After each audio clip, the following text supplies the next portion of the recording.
Alors, voici ta capsule sur comment multiplier un nombre naturel par une fraction. Alors, voici un tableau tiré directement du manuel. Ce que tu as à retenir, c'est que lorsqu'on multiplie un nombre naturel par une fraction, c'est le numérateur qu'on va multiplier uniquement. On ne touche pas au dénominateur. Je vais t'expliquer avec des exemples. Tu peux faire pause pour lire cette diapo. Comme je l'ai mentionné dans la diapositive précédente, c'est hyper important de garder en tête que c'est le numérateur que tu multiplies. Alors, dans l'équation 5 fois 2 cinquièmes, tu as ton nombre naturel, on a notre numérateur et on a notre dénominateur. Alors, ce qu'on fait, c'est vraiment 5 fois 2, puis ensuite, ça va nous donner le nombre de cinquièmes qu'on a. Je t'illustre un exemple avec le dessin.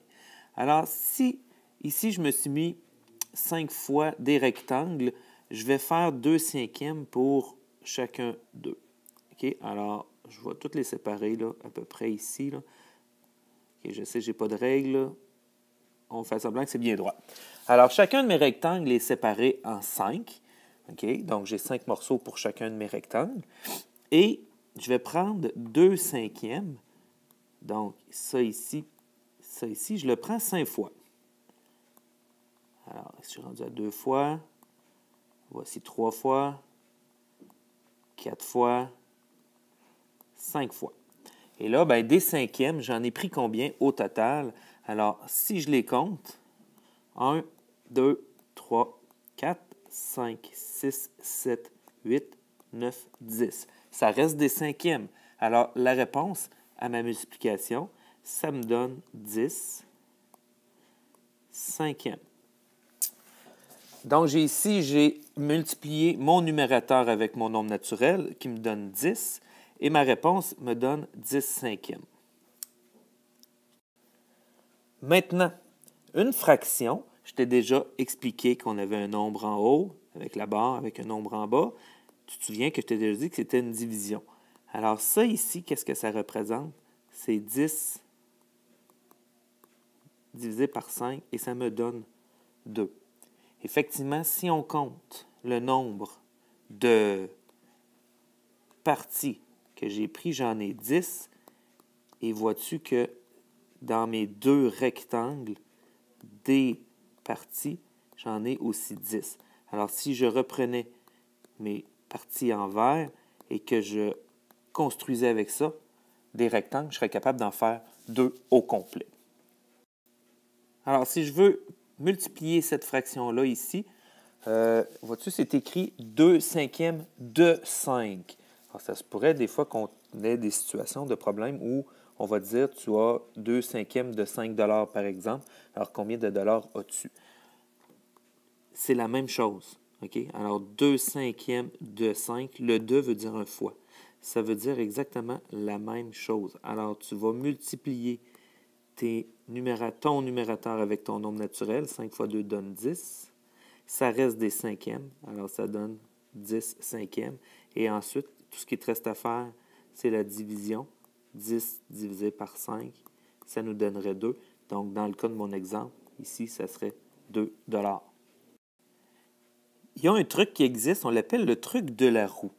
Alors, le truc de la roue, lui, c'est qu'il te demande de prendre, peu importe comment c'est présenté, peu importe qu'on ait un 2 ou qu'on ait directement le fois. Alors, ce qu'on fait, c'est qu'on prend toujours notre nombre naturel, OK, et on va le diviser par le dénominateur. Bien entendu, le dénominateur divise. Puis la réponse, on va multiplier ça par le 2, qui est le nombre de fois qu'on en prend. Alors, 5 divisé par 5, ça nous donne 1. Et ensuite, la réponse, on avait dit c'était 1, multiplié par 2, on arrive avec 2. Peu importe du sens qu'on fait, la roue, ça va fonctionner. Deuxième exemple en bas. 5, ici, je vais commencer par en haut. Je fais un fois, donc, quand je suis en haut, 5 fois 2, 10. Et la réponse, je le divise par le dénominateur qui est 5. Alors ici, on a un 5 fois 2 qui nous donne 10. Et ensuite, la réponse qui était 10 divisé par 5 nous donne 2. Vois-tu, peu importe du sens qu'on fait la roue, ça revient toujours à la même réponse. Ce qui est important, c'est que Tu multiplies toujours avec le numérateur parce que c'est le nombre de fois qu'on en prend.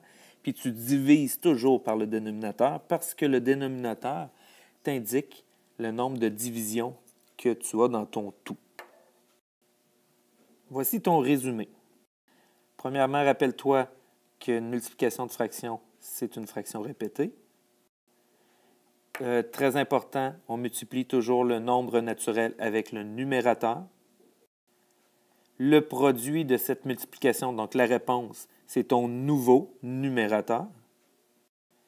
Et si ce nouveau numérateur est plus grand que le dénominateur, la fraction représente donc plus d'un entier, comme dans le cas de mon exemple avec mes rectangles tout à l'heure.